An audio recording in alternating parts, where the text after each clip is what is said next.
et non un plan de malheur. Amen. Pourquoi je parle de Dieu avec passion? Je parle de Dieu avec passion parce qu'il était bon dans ma vie.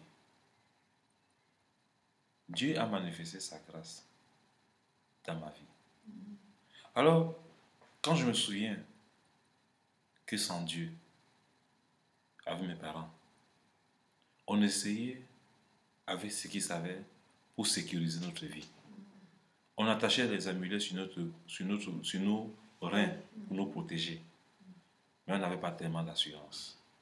Mais un jour, j'ai entendu parler de Jésus. Et quand j'ai entendu parler de ce Jésus, j'étais en face de la mort, dans un lit d'hôpital, condamné par la maladie. La maladie était en train de me traumatiser. Paralysé pendant 1 an et demi. Voué à la destruction.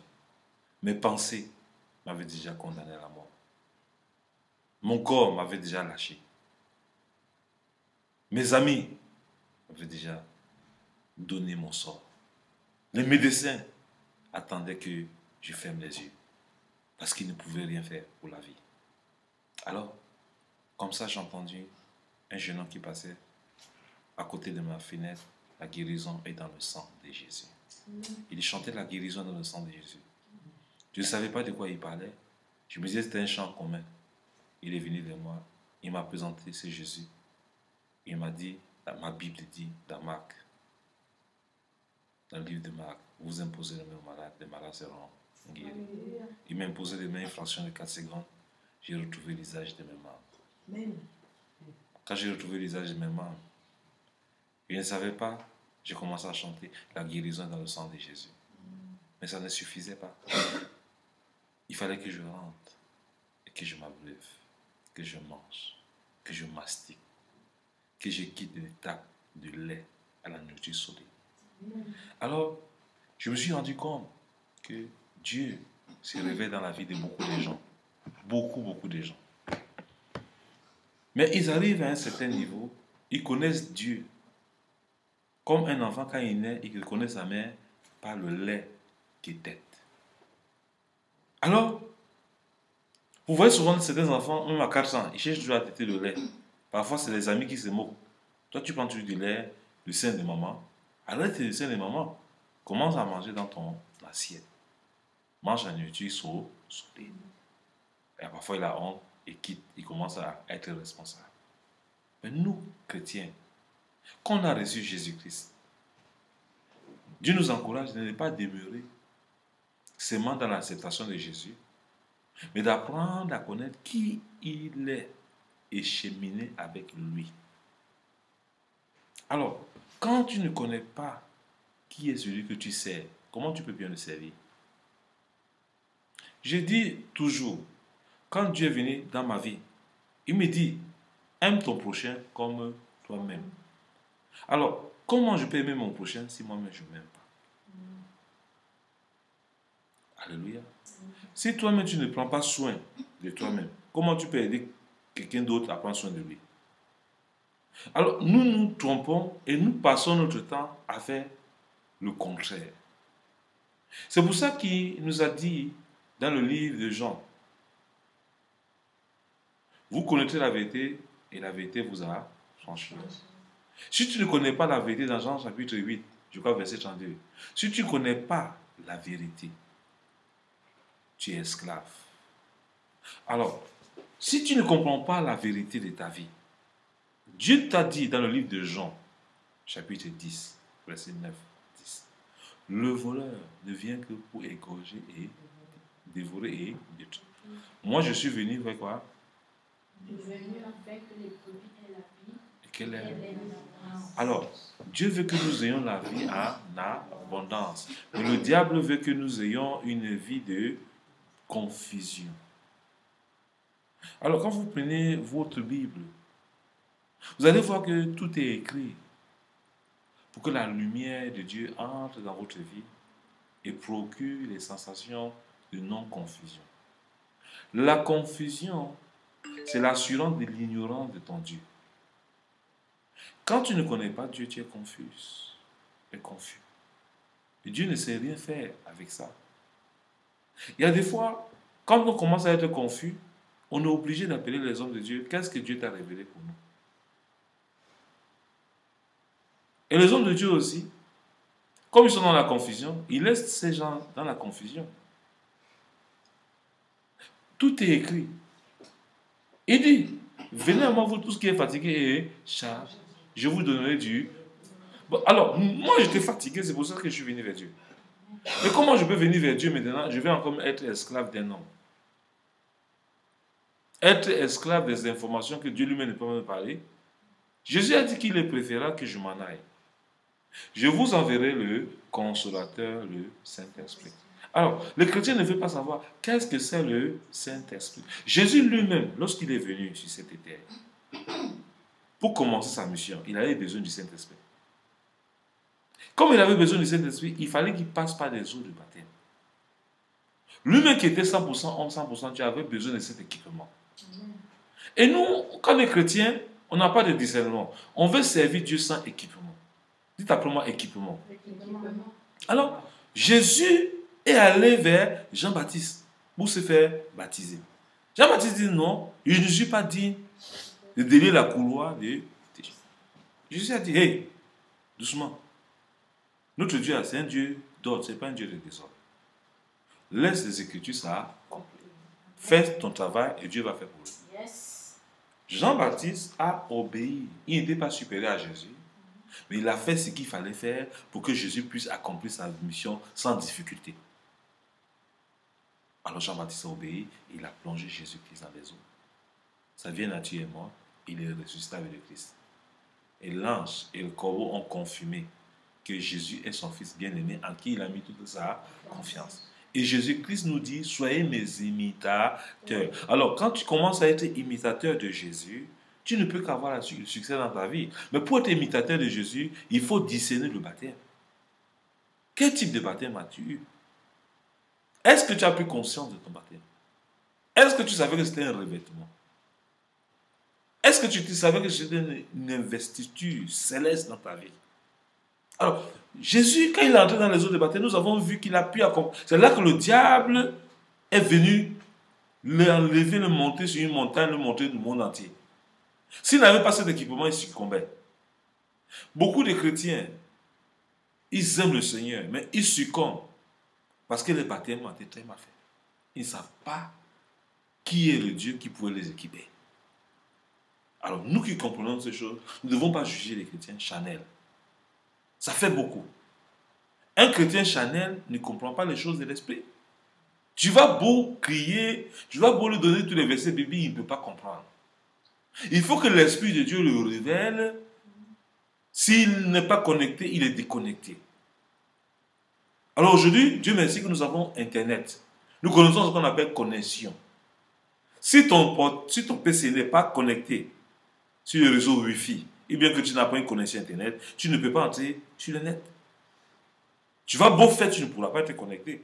C'est la même chose qu'un chrétien qui s'appelle chrétien, qui est chrétien, qui n'a pas compris la connexion avec Jésus par les eaux de baptême, il ne peut pas être connecté. Il est déconnecté. Et quand tu es déconnecté, tu as besoin d'appeler les gens pour qu'ils te donnent l'information à ta connexion. Ils vont te donner des fausses informations et tu ne pourras pas avoir le discernement parce que c'est la connexion qui donne l'esprit de discernement. L'esprit de discernement vient lorsque tu es connecté, lorsque tu es rempli du Saint-Esprit. Alors, nous savons que les œuvres du Saint-Esprit sont évidentes. Les œuvres du Saint-Esprit sont évidentes. Quand le Saint-Esprit est en toi, mamie, tu deviens bête. On t'appelle même bête. Tu n'arrives pas à te défendre. Parce qu'en fait, tu n'as plus de force. C'est Jésus qui opère au travers de toi. Mais quand on te provoque, tu laisses à Dieu. Pourquoi? Parce qu'il y a un investiture en toi. Alors quand Dieu a investi Jésus, le diable a présenté le monde entier. Il dit au diable, tu ne peux rien contre ma vie. Je n'ai pas besoin de ton hamburger. Va avec ton monde. Si tu n'as pas Dieu, le diable va te montrer que l'argent que tu as là, c'est tout pour toi. Si tu dépenses ça pour moi, pour le royaume, tu n'auras plus rien. Comme tu n'es pas équipé, tu ne peux pas dépenser pour Dieu. Ce n'est pas possible. Je n'en veux pas les gens qui vont à l'église et qui ne savent pas honorer Dieu pour que l'œuvre avance. Je comprends. Je comprends comment il est difficile pour que quelqu'un n'arrive pas à soutenir un pasteur. Ce n'est pas sa faute. Il n'est pas connecté. Si tu es connecté, tu dois savoir que Dieu dit dans 2 Chroniques chapitre 20, versets 19 à 20, confie-toi à l'Éternel, tu seras affermi. Et confie-toi en ses serviteurs, tu vas réussir. Ta réussite dépend d'un homme que Dieu a investi sur la terre pour toi. Tu as besoin d'un père spirituel. Tu n'as pas besoin de chercher un père spirituel. La connexion du Saint-Esprit, Jésus avait un père spirituel qui était Jean-Baptiste. Jean-Baptiste était son père. Il a fait baptiser dans les eaux. L'onction de Jean-Baptiste est descendue sur lui et pour lui, ça s'est multiplié. Ta vie va se multiplier en partie de qui? Tu dois prendre conscience avec qui tu marches. C'est pour ça que j'ai intitulé mon thème, le message de ce soir. Il est très important de comprendre le secret, 3 secrets du bonheur. Ne t'attache plus à n'importe quelle personne. Premier point. Ne t'attache pas à n'importe quelle personne. La personne qui t'amène dans les eaux de baptême doit être celui que Dieu a dirigé dans ta vie pour influencer ta vie, pour impacter ta vie, et que Dieu va l'utiliser comme un canal pour te connecter dans le royaume éternellement. Et quand tu es dans la connexion, tu réussis ton projet de mariage, tu ne vis plus dans le désordre. C'est le Saint-Esprit qui t'équipe même. Les hommes te fuient. Tu n'as même pas besoin de fuir, eux-mêmes vont te fuir. Parce que ce qui est en toi là, non, ils vont fuir parce qu'ils n'auront même peur de t'approcher. Parce que tes anges vont commencer à combattre autour de toi pour qu'on ne souille pas ton corps. Tu n'as même pas besoin de faire des efforts. Ils vont fuir. La personne qui sera ton mari, lui-même va venir se mettre à genoux. Il va commencer à t'honorer. Vous savez, quand Dieu lui-même te donne un homme, l'homme ne peut pas fuir. Je vais vous donner l'exemple de Joseph. Quand Joseph était fiancé à Marie, la Bible nous dit qu'il était fiancé. Il a constaté que Marie était enceinte. Un homme de valeur, c'est un homme qui ne diffame pas. Il n'est pas allé raconter dans tout le monde entier que ma fiancée est enceinte. La Bible nous dit, rempli de sagesse, il allait dire à Marie, il faut qu'on rende nos fiançailles secrètement. Dites secrètement. Qu'est-ce qui a animé Jean? Qu'est-ce qui a animé Joseph? Le Saint-Esprit, quand il est en toi, tu discernes ta manière de parler. Tu ne sais pas nuire autrui. Quand Joseph était sincère, parce qu'il dit sincère, une relation doit être sincère. Quand il était honnête, c'est là que le Saint-Esprit descend et dit non, ne pas Marie pour femme. Enfant qu'elle porte, dignement. Comme il a été connecté, il craignait Dieu, il a accepté. C'est pour ça que je vous dis, il y a des pères, il y a des géniteurs. Il y a des géniteurs. Il y a quelqu'un qui va t'aimer avec tes enfants. Parce que Dieu l'a mis dans l'amour d'aimer ses enfants et t'aimer avec ses enfants. Qui va te mettre une femme qui va t'aimer avec tes enfants, toi. C'est pareil.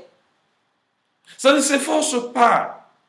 Mais tu n'es pas connecté, tu vas souffrir. Ta tête va marquer un plan. Ta tête va toujours en train de réfléchir. Pourquoi j'ai fait ça? Pourquoi? Non. Quand tu commences à réfléchir, c'est parce que tu es déconnecté. Et quand tu es connecté, tu as un esprit de louange en toi, d'adoration. Tu es en train d'adorer, tu es en train de simplifier toutes les choses. Tu n'es pas en train de calculer. Quand tu es dans un coin, tu réfléchis. Qu'est-ce que mon conjoint pense à ma place? Oui, mais ça te montre que tu es déconnecté. Je vous parle comme mes enfants. Le monde entier souffre parce qu'ils attendent la révélation des fils de Dieu dans le livre de Romains.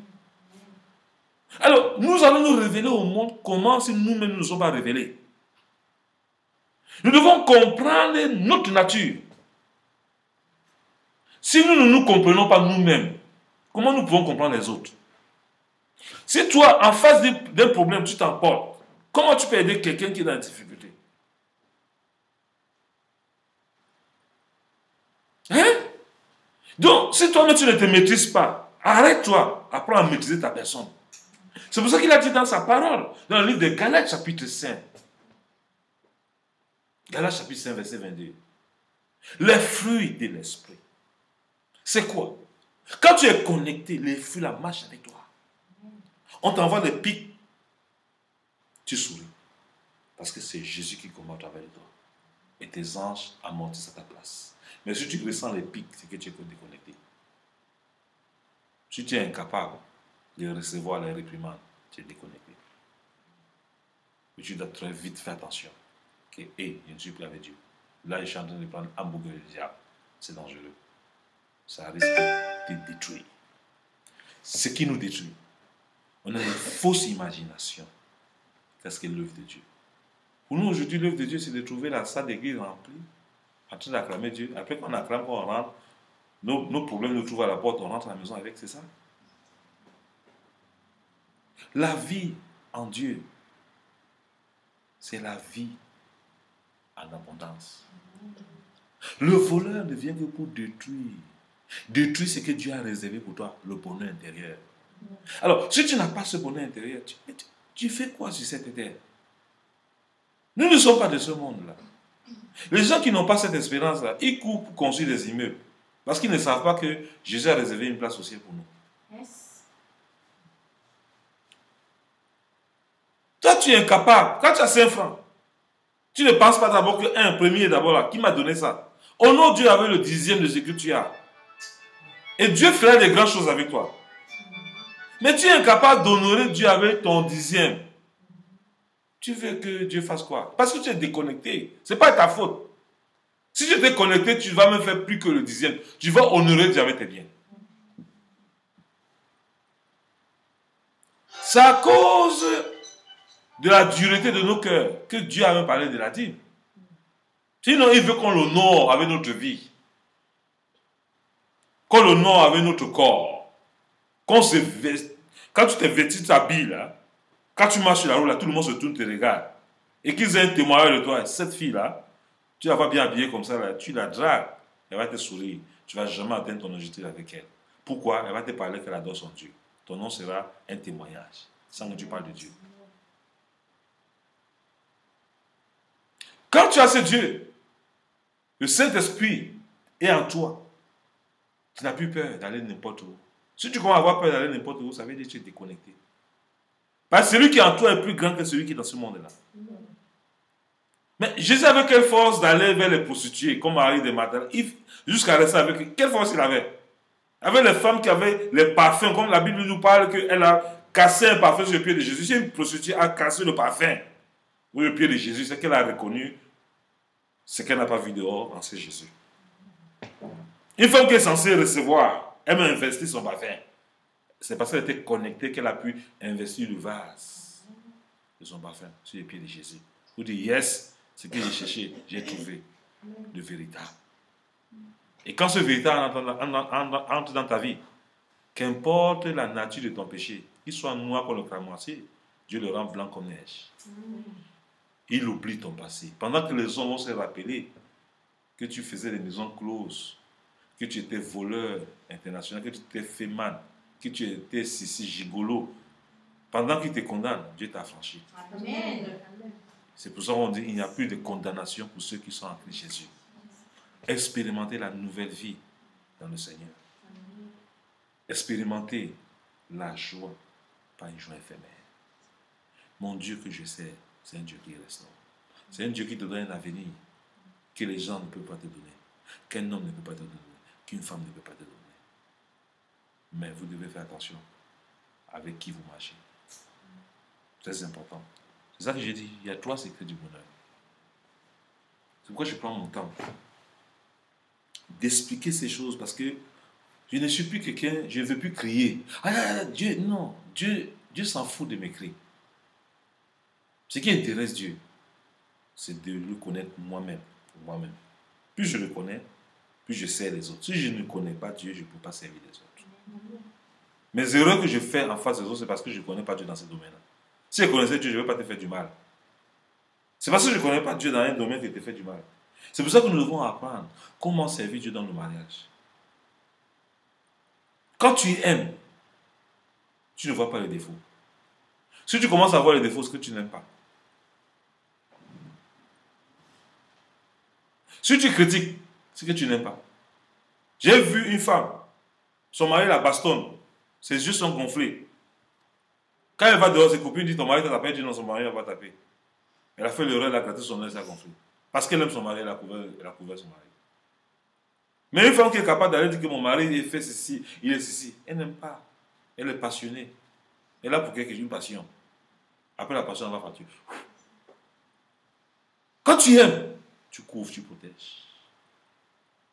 Parce que l'amour, la Bible dit dans l'amour, dans le livre d'Un Corinthiens 13, l'amour couvre, elle n'expose pas. Alors, pourquoi vous souffrez? Le Saint-Esprit descend comme si c'était en voyage. Je vois les gens qui chantent Saint-Esprit descend, il est en voyage. Toi-même, tu t'es déconnecté. Et tu demandes qu'il descend maintenant, agit, descend, agit. Quand j'entends Saint-Esprit descend, agit, j'ai dit, mais est-ce que les gens me comprennent ce qu'ils disent? Mais ce n'est pas de votre faute. Mais ils disent ce qu'ils connaissent. Donc, je ne dois pas les juger parce que quand tu es Chanel, tu chantes comme ça, ta chair est contente, tu transpires. Tu dis que non, on te dit comment était le culte? Non, il fallait être là. Aujourd'hui, c'était formidable. On a chanté comme ça, on avait la chair d'épaule. Et après, c'est fini. Après la chair d'épaule, c'est fini. Comment réussir ta vie? Non, tu ne vois pas, tu ne cherches pas. Comment je dois faire pour réussir ma vie? C'est une affaire. Vous devez entrer à l'université de la réussite de la vie. Pour réussir ta vie, tu vas entrer à l'université de l'amour. Tu dois comprendre qu'est-ce que c'est l'amour. Si tu n'as pas compris qu'est-ce que c'est l'amour, il sera difficile pour toi de réussir ta propre vie sur cette terre. Et pour l'éternité. La seule chose qui va t'amener au ciel, c'est l'amour. L'amour, c'est un pardon qui ne dit pas son nom. L'amour qui ne critique pas. L'amour qui n'est pas envieux, qui n'envie pas son prochain.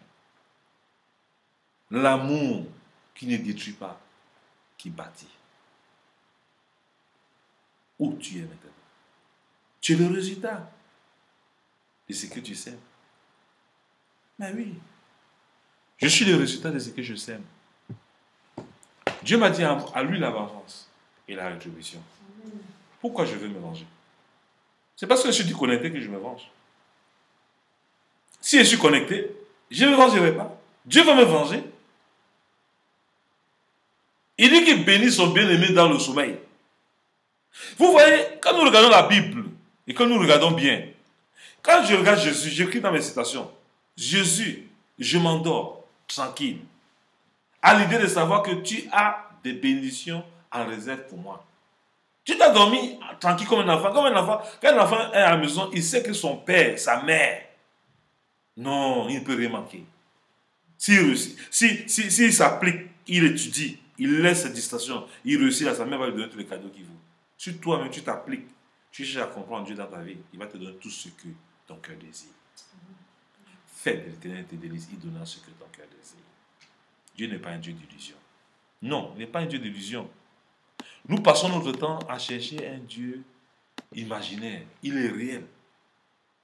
C'est pour ça qu'il dit dans Jean chapitre 10, verset 9, le voleur ne vient que pour Égorger, dérober, tuer. Mais ouvrez votre Bible. Le pardon pense des plaies du passé. Quand Jésus entre dans ta vie, il pense les plaies du passé. Tu oublies ton passé.